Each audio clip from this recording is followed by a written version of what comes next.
en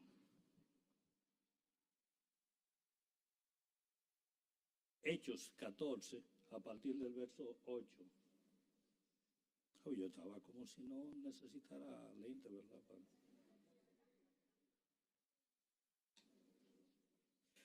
Gloria a Dios.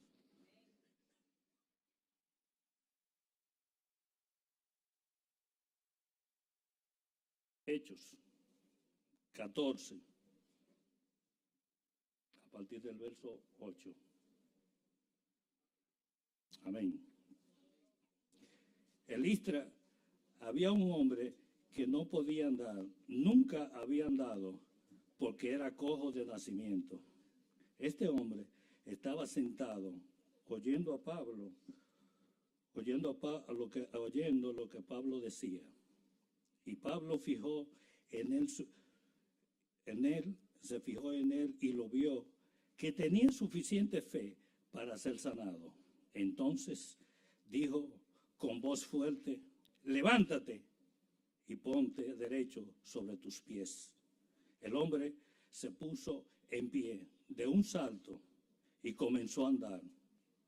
Al ver lo que Pablo había hecho, la gente empezó a gritar de una forma eufórica en lengua licaonia: dioses en forma de hombre han bajado a nosotros. Y tomaron a Bernabé por el dios Zeus y a Pablo por el dios Hermes, porque era el que hablaba. El sacerdote de Zeus, que tenía su templo a la entrada del pueblo, trajo toros y adornos florales, y él y la gente que querían ofrecerles un sacrificio.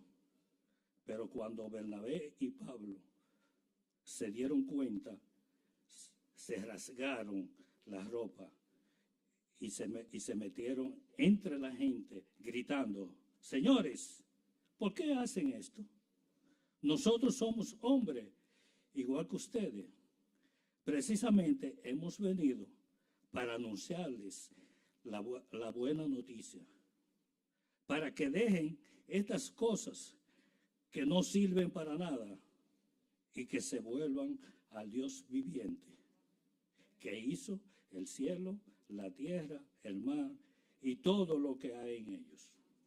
Aunque en otros tiempos Dios permitió que cada cual siguiera su propio camino, nunca dejó de demostrar por medio del bien que hacía quién era Él, pues Él es quien le manda a ustedes la lluvia y las buenas cosechas, y quien les da suficiente para que coman y estén contentos. Pero aunque le dijeron todo esto, le fue difícil impedir que la gente ofreciera el sacrificio.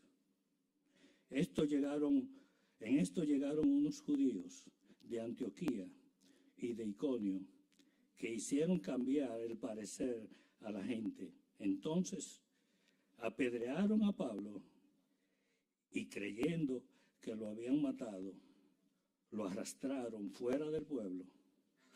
Pero cuando los creyentes se juntaron alrededor de Pablo, él se levantó y entró otra vez en el pueblo, y al día siguiente salió con Bernabé hacia Derbe. Gloria a Dios.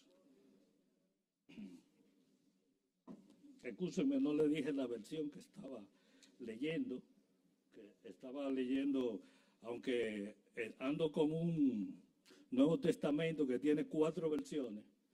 Realmente estaba hablando, lo que encontré que este pasaje era más entendible en Dios habla hoy. Discúlpeme porque no le dije ese dato al principio. Pero lo importante es que, como quiera que lo oigan, pues puedan ustedes recibir el mensaje. Señor, tu palabra está bendecida. Señor, ahora yo pido, te doy gracias por tu Espíritu Santo. Ahora yo pido, Señor, que descienda ese Espíritu Santo sobre cada uno de los hermanos que están aquí y los que nos ven. Que nos traiga, Señor, un refrigerio. Y como dijeron los discípulos en aquel entonces, aumentanos la fe, Señor. Aumentanos la fe y que cada día nosotros podamos estar aquí en tu casa disfrutando, Señor, de tu bondad y de tu misericordia, Señor, y entendiendo, Señor, tu palabra y llevándola a cabo, Señor, sabiendo, Señor, cuál es lo anunciado y cuál es la misión que tú nos has dado a cada uno de nosotros. Pon en nosotros, Señor, la responsabilidad de llevar tu palabra a ese santo evangelio, Señor, que tú nos diste, Señor, para que nosotros lo lleváramos a todas partes, a todas naciones, Señor. Así que en esta mañana oro para que podamos recibir ese don de fe, Señor, que nosotros debemos tener suficiente para caminar contigo en los caminos que tú nos has puesto, Señor, y nunca apartarnos de tu vida. En el nombre de Jesús. Amén. Es por fe, hermano. Es por fe. La fe es lo que mueve, Señor, es que es lo que mueve el poder de Dios. Es la fe lo que le pone a usted a caminar y nosotros poder acogernos al poder que Dios tiene para nosotros. Si nosotros no tenemos fe, no podemos ver las cosas que son sobrenaturales de Dios, pero que sobrenaturales para nosotros, de Dios, pero naturales para Dios. Es la fe la que mueve. Dios tiene en cada uno de nosotros, tiene una porción. Dios tiene un inmenso poder que está esperando y disponible para cada uno de nosotros, que solamente a través de la fe nosotros podemos hacer uso de él. Amén. Entonces, es por fe que nosotros debemos de movernos en cada momento.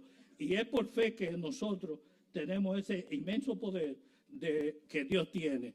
Dios tiene un poder extraordinario, todo lo hemos podido ver y contactar en las Escrituras. Nosotros tenemos acceso también, porque Él nos dijo que nosotros haríamos cosas mucho más grandes que las que Él había hecho en cuanto estuvo con nosotros en aquella época que se hizo hombre. Entonces, Él lo dijo de esta manera, la fe. Nos lo dijo y nos lo dejó en su palabra. Si tuvieran fe como un grano de mostaza, ustedes le dirían a esa montaña, muévete, échate, y ella se echaría, se movería. Amén. Entonces, Dios nos lo hizo saber. Yo en una época, una hermana, tenía una mata de mostaza, y lo que no la conoce es sorprendente, una mostaza es chiquitica. Y si con esos pequeñitos nosotros podríamos mover montañas, ¿qué será cuando nuestra fe sea lo suficientemente grande? Amén. Para echar hacia adelante. Por eso Él nos lo dio a entender de esa forma, de lo poderoso que nosotros íbamos a hacer si nosotros llegábamos a tener fe. De esta manera, fue por fe que nosotros sabemos que Abraham entregó su hijo único, que con la certeza, esperando en que Dios se lo iba a devolver. Él lo entregó porque Abraham estaba bien seguro de que no era por esfuerzo de él y de Sara que ellos habían tenido a Isaac, sino él estaba bien consciente de que ellos habían pasado toda una vida, habían llegado ancianos, donde ya no era posible tener hijos, humanamente hablando y físicamente también, y fue Dios que a su tiempo, después que le ofreció a ese hijo, ellos lo pudieron tener. Entonces fue por fe, porque él tenía la certeza de que ese Dios poderoso le iba a devolver a su hijo. Posiblemente Abraham quiso hacer lo que Dios y Abraham tenían realmente un contrato.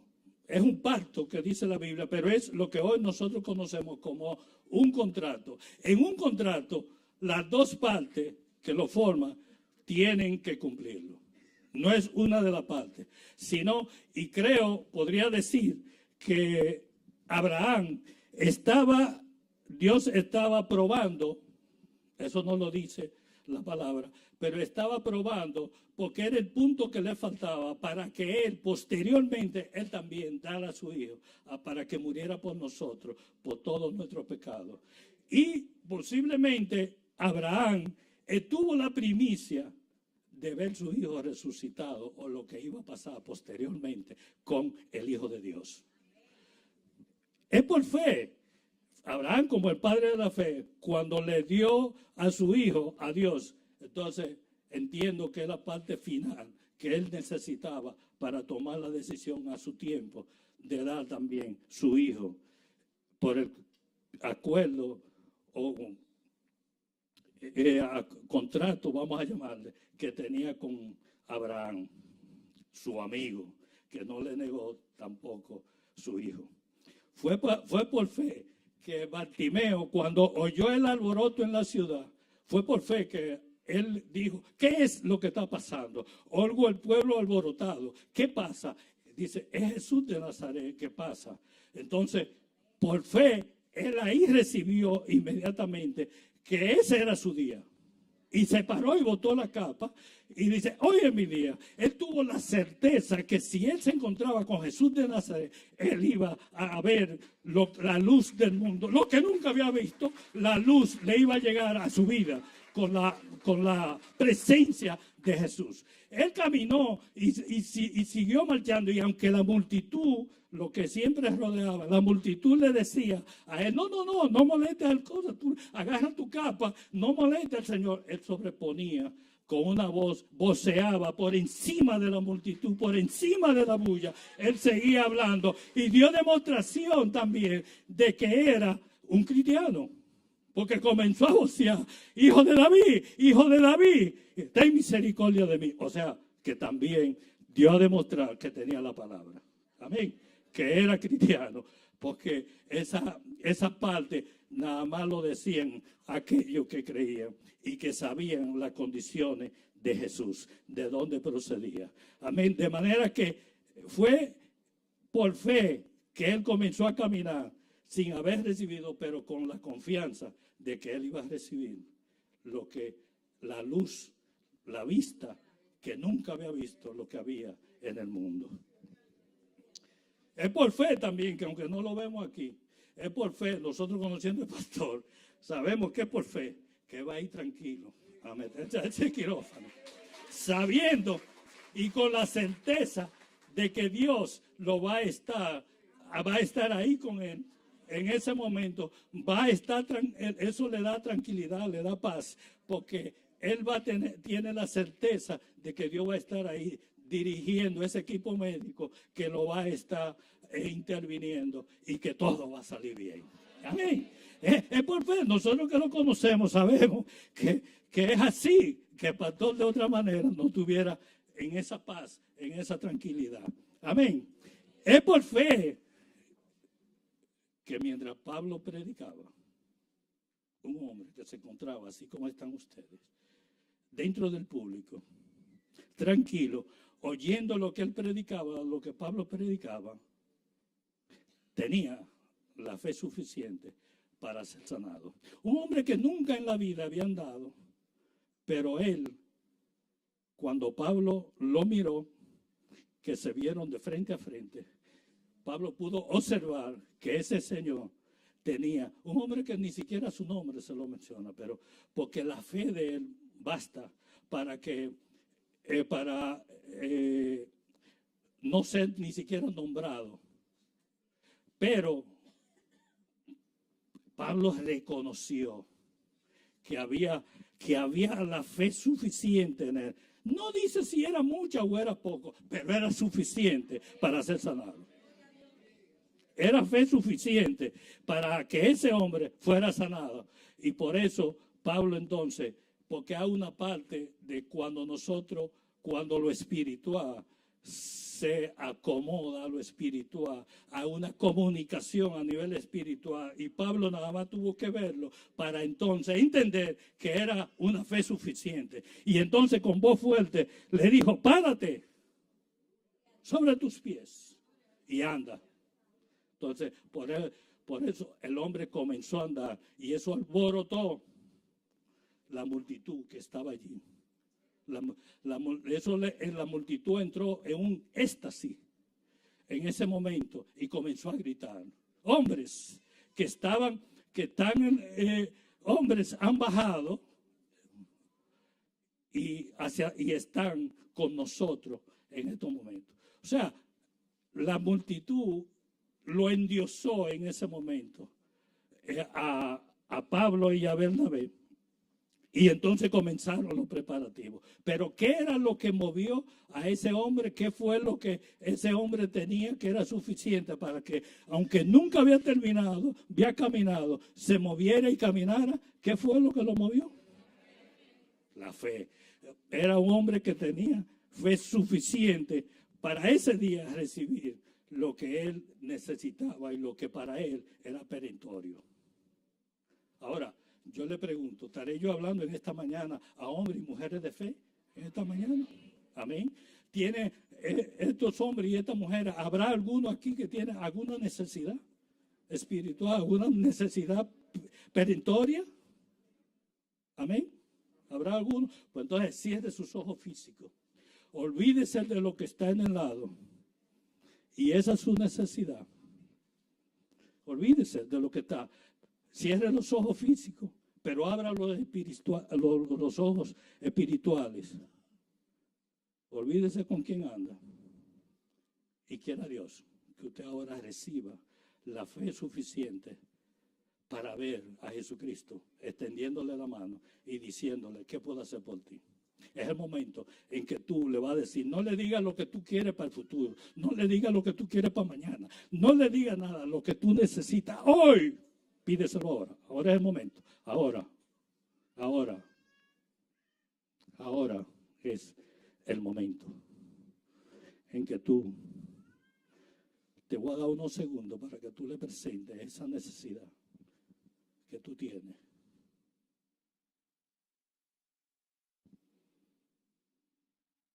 Gloria a Dios. Santo. Obra, Señor. De forma poderosa, Señor, obra. Que mis hermanos puedan verte a ti. Gloria a Dios. Él está aquí, hermano. Él no prometió que iba a estar con nosotros todos los días del mundo. Y Él está aquí. Y por eso esa seguridad nosotros podemos verlo, pero solamente en fe. Hermano, la multitud comenzó a gritar de una forma excesiva y comenzaron a dar voces.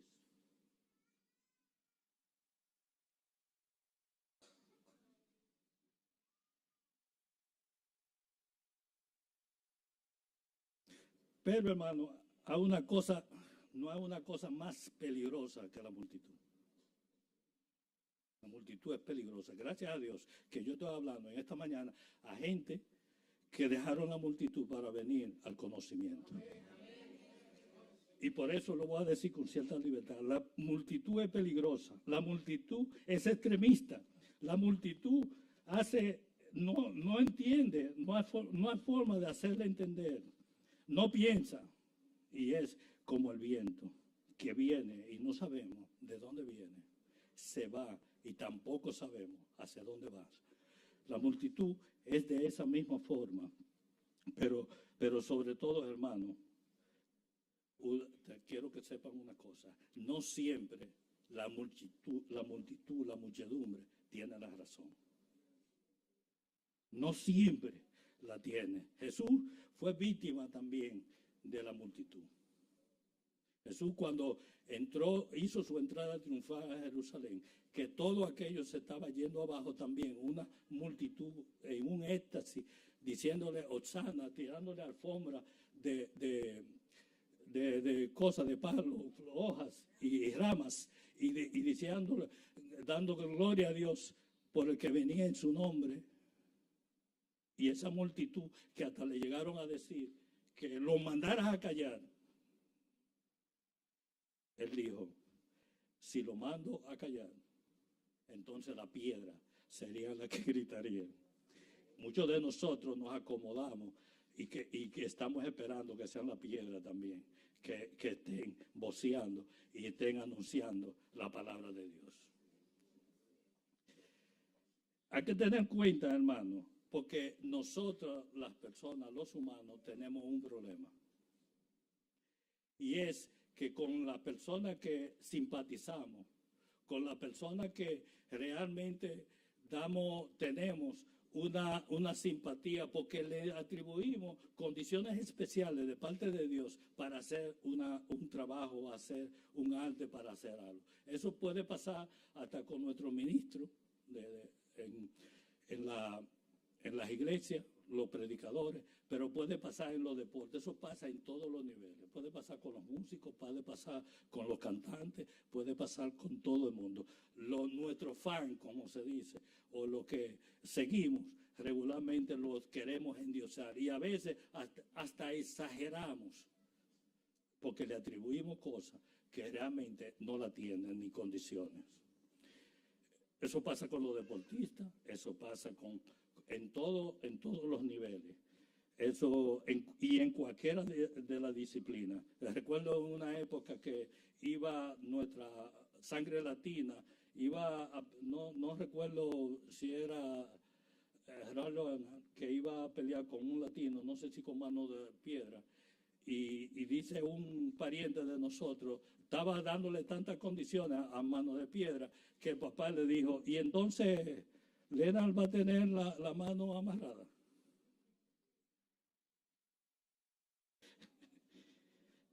Porque nosotros a nuestros fans lo tratamos de endiosar. Y hay muchos, principalmente los políticos, que se lo creen, que también se lo creen. O en todos los niveles llegan y a veces pasan a ser groseros con su propio fan o con el público que lo está llevando.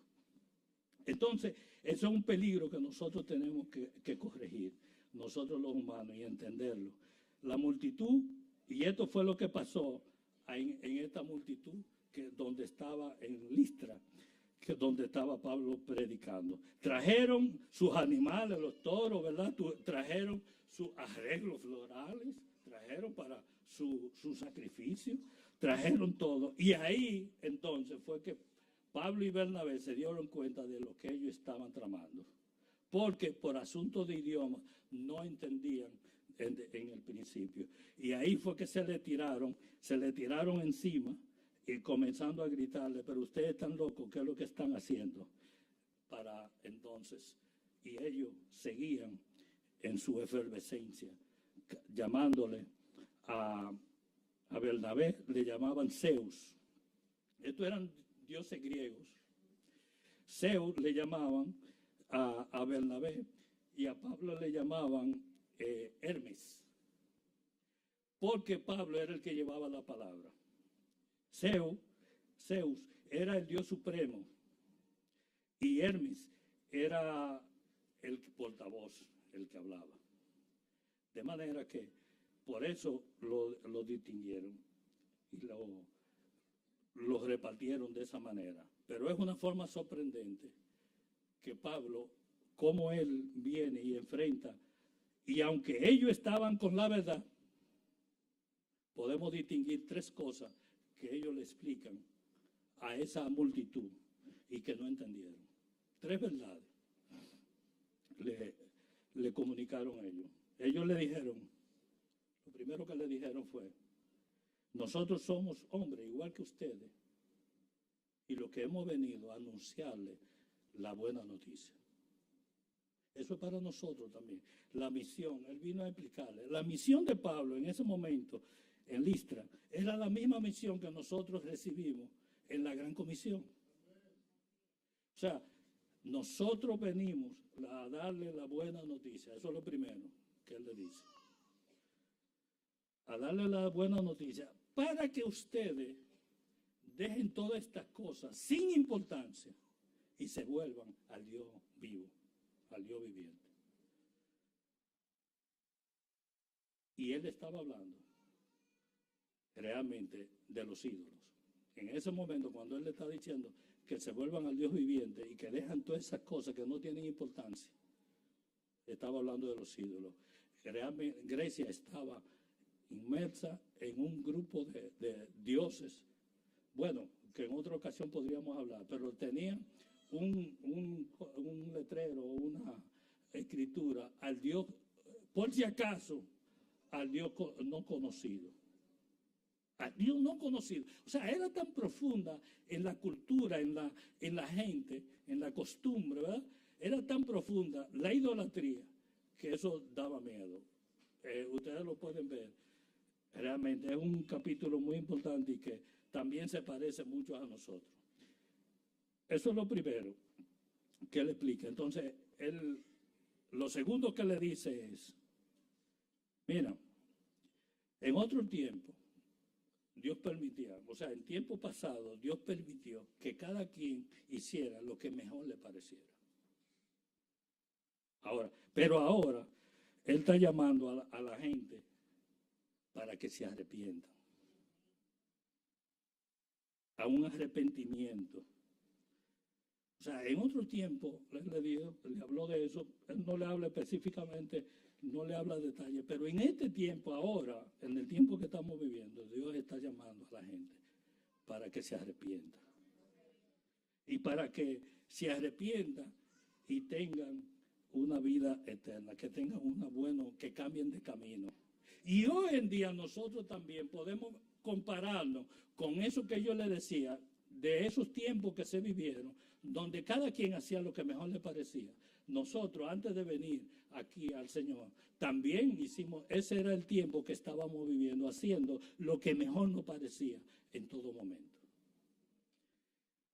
Lo que no venía, lo que nos diera, lo que nos viniera en gana. Después, de todos modos, que Él le dice, hoy en día nosotros tenemos que arrepentirnos, porque hay un día que está fijado para que, donde Dios va a juzgar con justicia a toda la humanidad.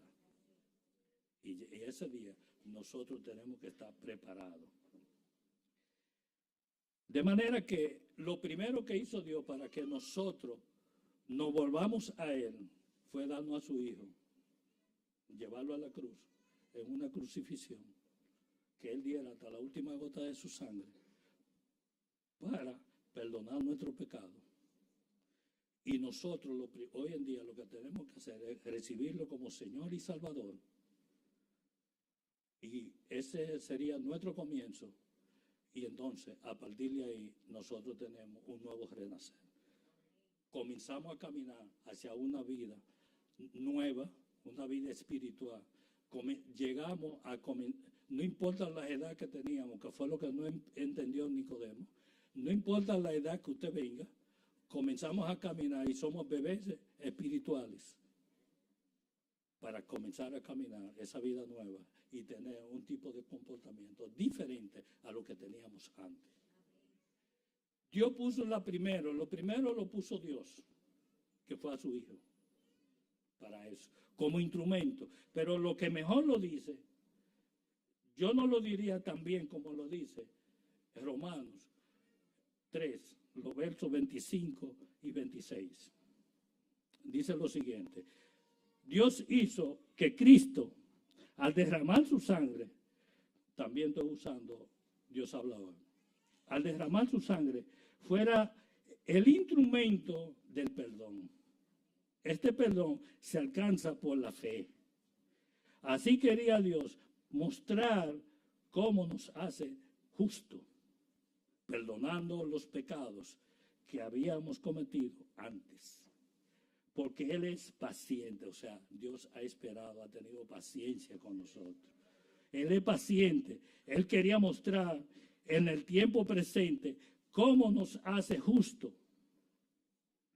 Pues así como Él es justo, hace justo a los que creen en Jesús. Amén. No lo podía, fue lo que encontré que mejor explica esa parte y ese sacrificio que hizo Dios con su Hijo. Ahora, la parte nuestra, como le decía, de recibirlo como nuestro Señor y nuestro Salvador, está muy bien explicado también en Colosenses, a partir del 6 al 9, los versículos de 6 a 9. Y es lo que nosotros debemos de hacer en la vida nueva. Esto que dice Colosenses, del 2 comenzando el versículo 6 al 9. Dice lo siguiente: por eso, habiendo recibido a Jesucristo como su Señor, deben comportarse, oigan bien, deben comportarse como quienes pertenecen a Cristo. O sea, tenemos que tener un comportamiento diferente. Como los que pertenecen a Cristo, con profundas raíces en Él. O sea, no flotante, no por arriba, para que una brisita venga y nos lleve. No, no, no, con raíces profundas, firmemente basadas en Él por la fe. Como se le enseñó, o como nos ha enseñado a nosotros aquí también, como se le enseñó, dando siempre gracias a Dios. Tengan cuidado, no se dejen llevar por quienes los quieren engañar con teorías y argumentos falsos, pues ellos no se apoyan en Cristo, sino en las tradiciones de los hombres y en los poderes que dominan a este mundo. Porque toda plenitud de Dios se encuentra visiblemente en Cristo. Amén. Amén. Entonces, eso es lo que nosotros, en definitiva, venimos a recibir, y es la forma en que nosotros ya en esta nueva vida tenemos que comportarnos. Dice esta palabra, lo segundo que él le explicó, que ellos le explicaron, fue que Dios nunca dejó de demostrarnos a nosotros lo que Él era. Seguía, y lo podemos ver, nosotros somos testigos de eso. Antes de yo llegar a Cristo, también recibía la mano de Dios, tenía sustento, tuve suficiente para yo caminar y estar adelantado, para estar contento en mi corazón. Yo lo puedo decir como experiencia, porque antes de Jesucristo yo también tuve la misericordia y el bien de Dios. Me seguía, aunque yo no lo supiera. Pero esto es lo segundo y es muy importante para nosotros. Y si nosotros queremos, lo que debemos de estar, echar una vista hacia atrás, mirar hacia atrás y poder entender eso. Realmente nosotros nunca nos falta nada. Aunque no estemos en Dios, Dios en su misericordia permite que no nos falte nada y que estemos contentos, que estemos gozosos. Mucho más ahora que estamos en Cristo. Amén. De manera que Dios siempre va a seguir mostrando, siguió mostrando lo que era, haciéndoles bien, trayéndonos, bueno, aquí dice la lluvia y buenas cosechas. La cosecha mía realmente, en lo que yo me desenvuelvo, es que lleguen muchos pedidos para yo contabilizarlo y yo producir eso en ganancia. Eso, ahí es que Él me ayuda, no en la parte, para mí que no trabajo en parte la agricultura también, pero de lo que yo vivo es de eso, de que lleguen a la compañía donde usted se desenvuelve, su negocio, Dios lo prospera, llevándole a ustedes cada día su sustento y promoviéndolo, progresándolo, llevando un progreso en su vida, siempre el pendiente de ustedes, o pendiente de nosotros, no me voy a excluir, pendiente de nosotros, para que nosotros estemos contentos en nuestros corazones. Amén. Dice, eso está en Hechos 17, donde ellos le hablan de la cosecha y de las cosas. Nuestra cosecha hoy en día han variado. De todo modo, antes de ellos terminar de hablar y de explicarle eso, llegaron unos judíos no creyentes en Jesucristo y otros no judíos de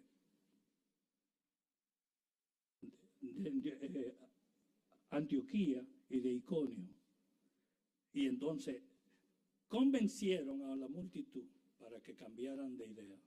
La convencieron y Pablo fue apedreado. Y fue dado por muerto. Lo dejaron como muerto. Eso. Ya Pablo en Iconio había tenido problemas.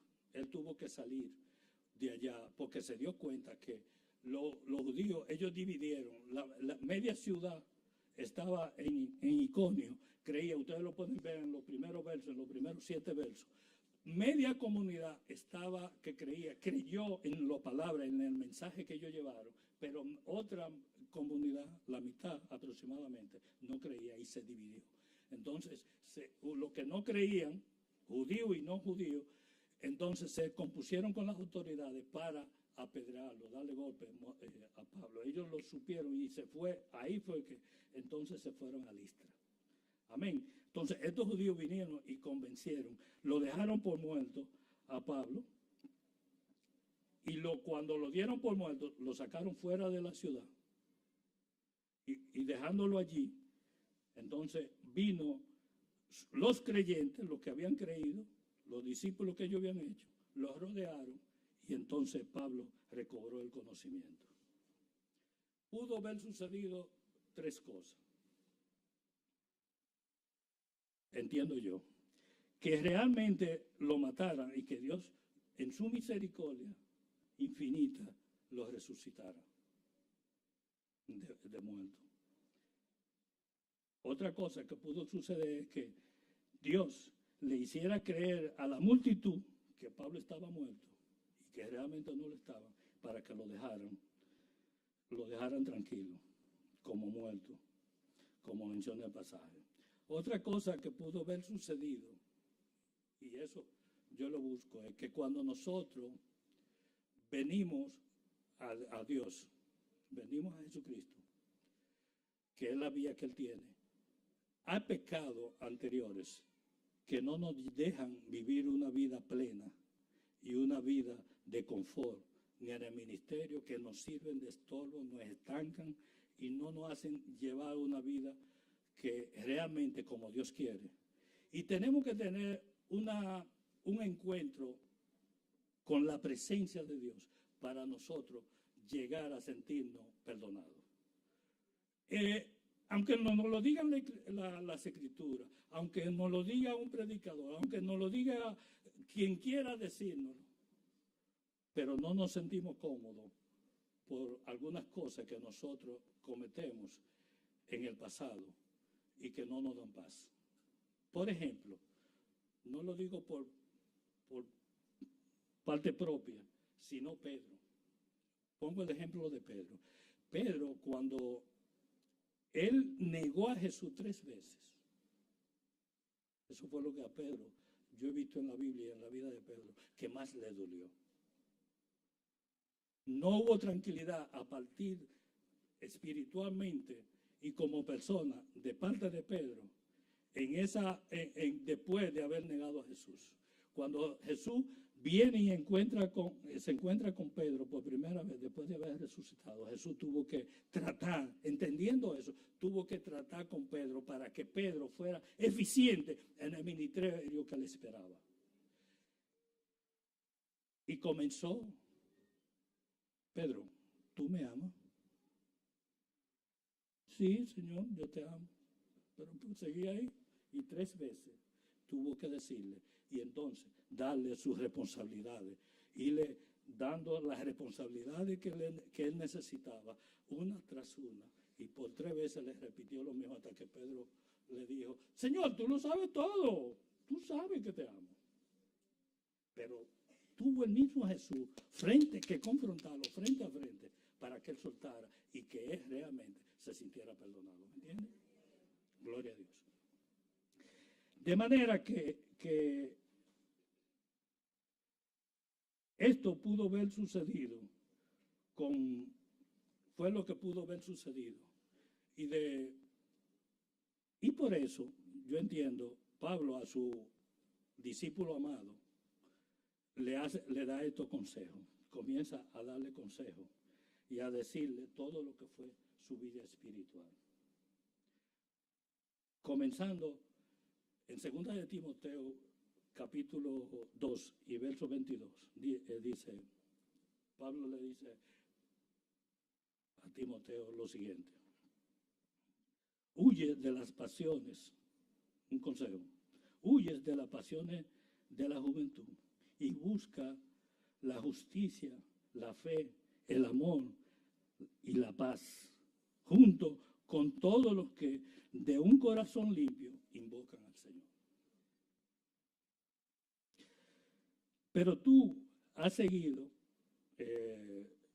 capítulo 3 del segundo de Timoteo también, y aunque me iba a referir solamente al 11, porque el 10 menciona casi lo mismo, pero le agrega otros. Voy a comenzar en el 10. Le dice, pero tú has seguido bien mis enseñanzas, mi manera de vivir, mi propósito, mi fe, mi paciencia, mi amor y mi fortaleza para soportar. Y has compartido mis persecuciones y mis sufrimientos, como lo que tuve que soportar en Antioquía, Iconio y Listra. O sea que a Pablo eso lo tenía aquí todavía. No se le había olvidado. Y Listra. Y le dice en forma de exclamación, ¿qué persecuciones sufrí? Termina así el verso 11. ¿Qué persecuciones sufrí? Y esto, y le decía y le ponía como ejemplo de Pedro, porque recordemos, hermano, y no quiero que ignore esto, que le pasemos por alto. Lo que nosotros sembramos hoy es lo que vamos a cosechar mañana. Y recordemos, la siega es mayor que la siembra. O sea, las cosechas son mayores que la siembra. Siempre se multiplica. Piense en 2 granos de maíz y piense que cada grano le va a dar 2 mazorcas de maíz. O sea, siempre la cosecha va a ser superior a lo que es la siembra. Pensemos en esto, y Pablo, y le traje esto a colación porque no quiero que pase por alto.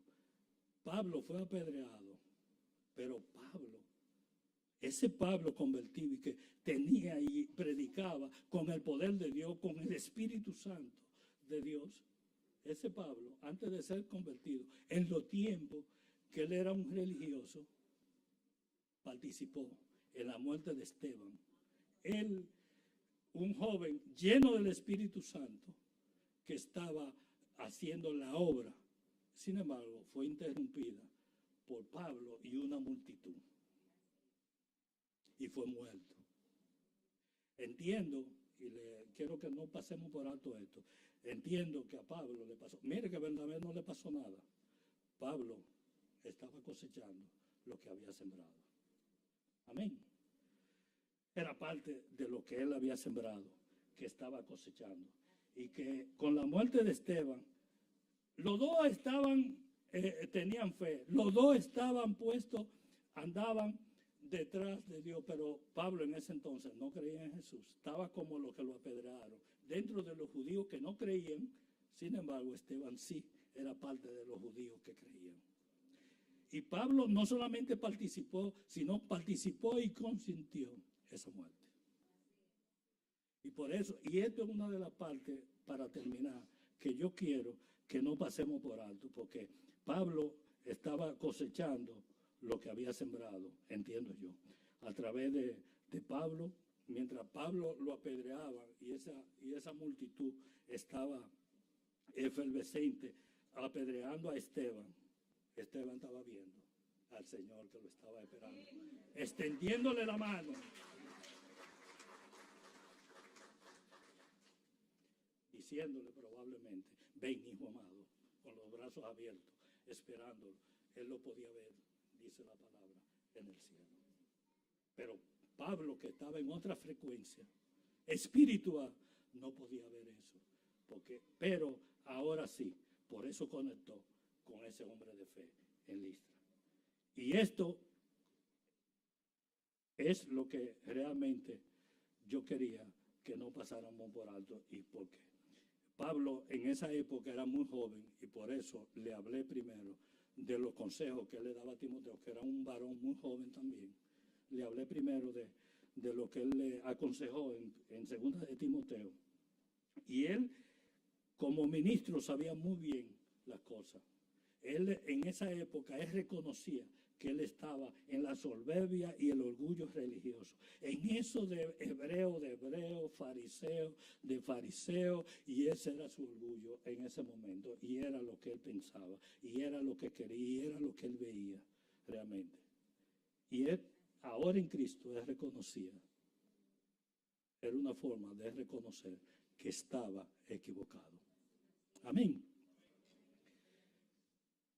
Finalmente, y quiero no dejar por alto esto, tampoco, conjuntamente con esto. En 2 de Corintios 11, los versos 24 y 25, Pablo le da un resumen a los corintios de lo que había sido su vida ministerial. Él dice lo siguiente: en 5 ocasiones los judíos me castigaron con 39 azotes. La ley judía contemplaba que el máximo de castigo eran 40 azotes, pero siempre acostumbraban a dar 39 para no pasarse, para no correrse, como decimos ahora. Siempre trataban de dar solamente 39 y no pasarse. En 5 ocasiones. 3 veces me apalearon, o sea, lo golpearon a pala, lo apalearon. Y una me apedrearon, o sea, la de Listra, dentro de su récord. En ocasiones, y en 3 ocasiones, se hundió el barco en la que yo viajaba. Y a punto de ahogarme, pasé una noche y un día en alta mar, nadando y a flote en alta mar. Ese es un resumen de las veces que él estaba dando a los corintios, de las veces que Dios le había perdonado su vida.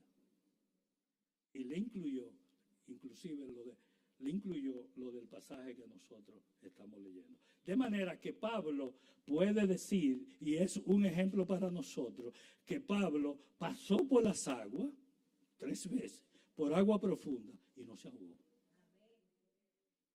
Y si ustedes siguen por el 26, que no quería desviarme, también pasó por valles de sombra, donde pasó por territorios y ciudades de gente, de delincuentes, de asaltantes, de ladrones. Si ustedes siguen leyendo eso ahí, pero no era lo que me importaba, pasó también por valles de sombra.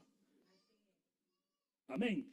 De manera que lo que no recuerdo es que él pasara por el fuego y no se quemara. Amén. Ese fue el resumen final, hermanos. Recordemos, la misión nuestra la recibimos en